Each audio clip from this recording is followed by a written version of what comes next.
So yun, maghahanap kami ng nabibilhan ng gold bolts. Testing na rin, first time sa SJ Cam na bagong bili. Testing natin.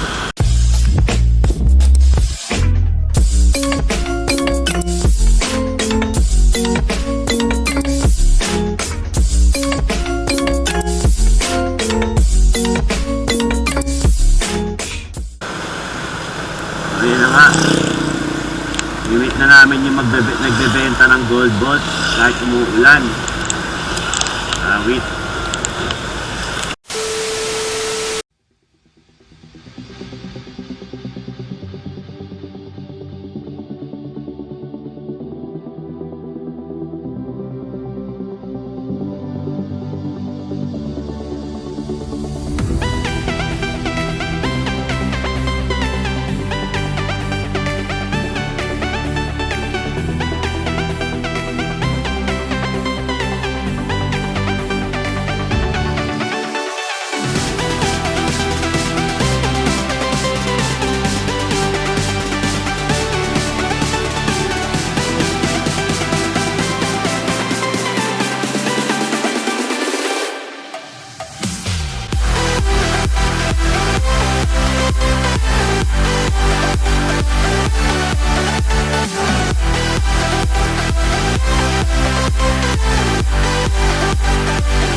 Yan, so yan ang update niya mga boss.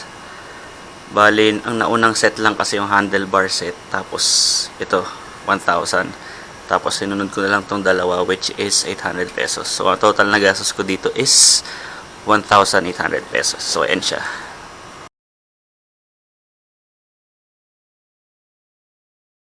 Are we gonna play now? Ready for the show? I'm about to take down, you already know. Get the fuck out of my face now, yeah, you gotta go. Man, I'm on the chase now, leave me on my own. I got a chance to break now, here I fucking go. Take control of fate now, I control my flow. And I know that I'll be great, how, putting on a show. I know that I'ma stay loud, drowning out the noise. The haters always thinking that they could fucking break me. They're better off eating their own words like pastries. Hate me, and you better find some fucking safety. I'm coming in hot like a bad bitch in pasties. They can't save me, no I ain't lazy, no. But society has me going so crazy, yo. Don't play me, no my mind's hazy, yo. And I'm sick of me feeling this way daily. I'll always live my life till it's over, and I will never miss my chance, take it now.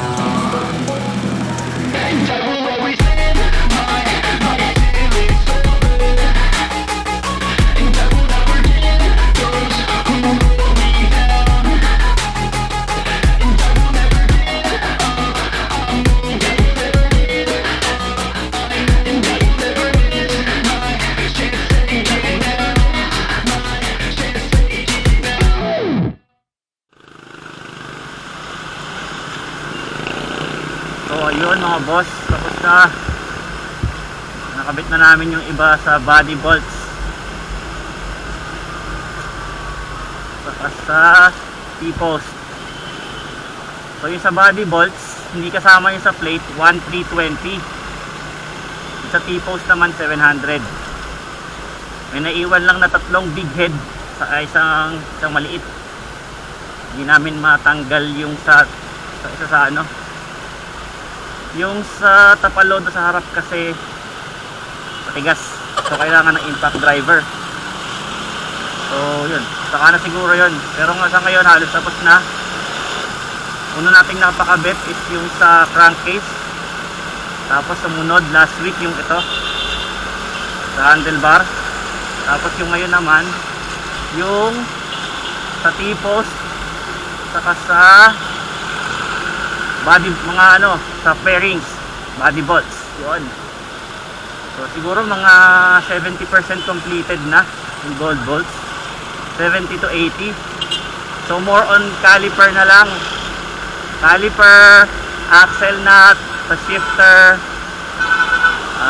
ano pa ba, kasi yung ibang mga maliliit. So yun, saka na natin problemahin yan, pero sa ngayon yan muna. So ang nagastos ko total 1,400 sa crankcase, yung sa handlebar set 1K, yung sa tube nut 800, tapos yung sa fairings, sa body bolts 1,320, tapos yung sa T-post 700. So yun, medyo makati siya, pero sulit naman siya pag tinitignan. Napapatingin pati yung ibang kasabay mo sa kalsada, lalo na yung ibang mga nakamotor, especially yung mga naka-raider. Siyempre makikita nila yung setup. So yun, that's it. Pauwi na kami. Kita-kits sa next vlog. Peace out.